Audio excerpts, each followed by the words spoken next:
ni Core Manggilibutan. Mayor, kamusta ka mayong gabi? Hello, may gabi. Ngayong gabi man sa Tagpalamate. Masubo-subo ni Mayor nga balita, Hacienda Gomez, Barangay Sagang, La Castillana, Baucaina, aga pa maengkwentro nga natabo sa tunga sa tropa sa gobyerno kag ginapatihan rebelde. Resulta may duha dali kag ginapatihan rebelde ang nagkalamatay. Mayor, o nagit na nung reaksyon mo sa liman kay siling ko ang La Castillana daw dugay na nga mga binulang nga why na sa mga encounter nga nagluntad pero ariyo may natabo naman, Mayor. Ti hindi tagid na maanigar no kay tungod nga ti ang aton nga membro sa Philippine Army mapisan man sila nga mag pangita sa mga rebelde sa palibot. So since Magalyon, Mamaylan, Isabela, Giolngan, siguro ti ang tendency is masaka di sa akong sa babaw kung hindi man naman manigar nga during 80s and 90s ti ang Nakasiliana Redman. Okay. But Mayor, may mga barangay panagidman nga magkabig problema ang insurhensya dira sa Banwa sa Castillana.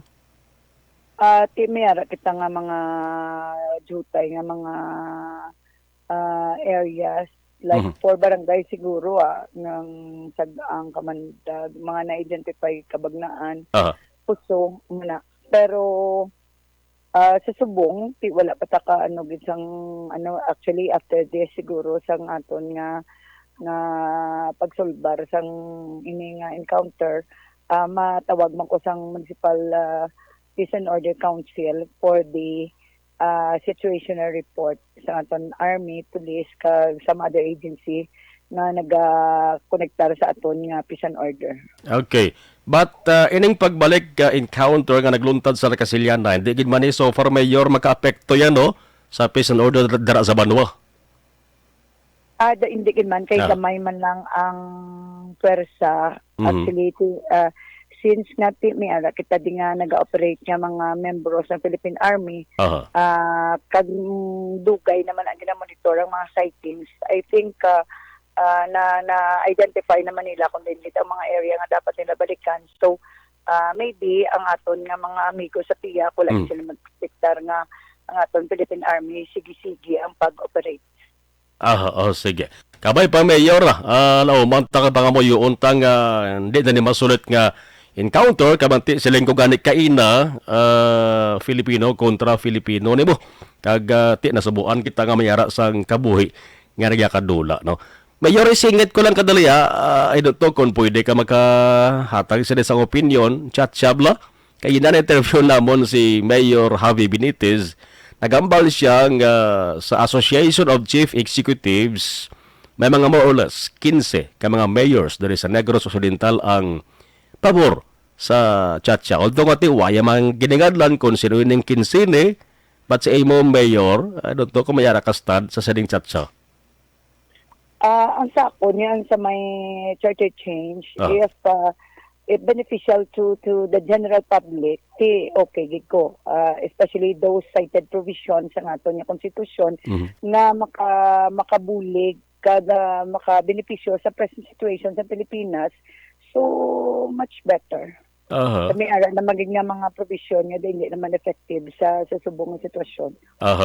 Tunog subong ang ginatawag nga signature campaign sa Cadiz City kagabi.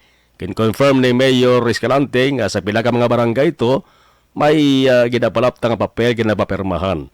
Sa Victorias, same man, may ara man. Dira sa La Castillana, kamustang monitoring mo, Mayor? May ara man ta nga mga namonitor nga nag-signature campaign, but then it is on the side or the stand of the people if they want to signify or not. Kaya damo matasang pumuluyo nga naka-insindi ka may ara man nga naka-insindi but they don't want. Pero depende na, it's because para sa ako nang inang campaign is for the initiative of the people nga makasupport sa charter change. Sige, Mayor. Mayor, imo sila nga mensahe na lang sa mga taga-Banwa sa La Castillana. Go ahead.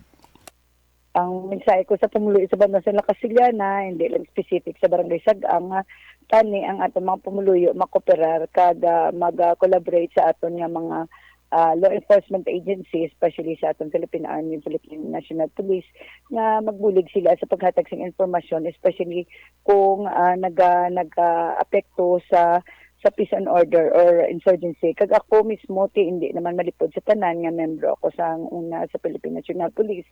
Nga sa kada minsay ko sa kada barangay, maski sa anong nga event, ginahangyo o ginampumuluyo nga magbulig sila kay ang akon diya nga mantra nga ang peaceful nga lugar ang development ara gid. So ang makabenepisyo ang pumuluyo man. So kabay pa nga sila nga pumuluyo magbulig kag mag-contribute man para sa pag-establishar sa peace and order sa amon nga municipality. Sige. Mayor Romaila Nicole Mangilubutan, Mayor, thank you so much, Kid. Kag mayong gabi sa lawat. Mayong gabi. Salamat, Thank Kid. you. Action Firing Line. Ang alkalde sa La Castillana, mga Carson, ti may ara pa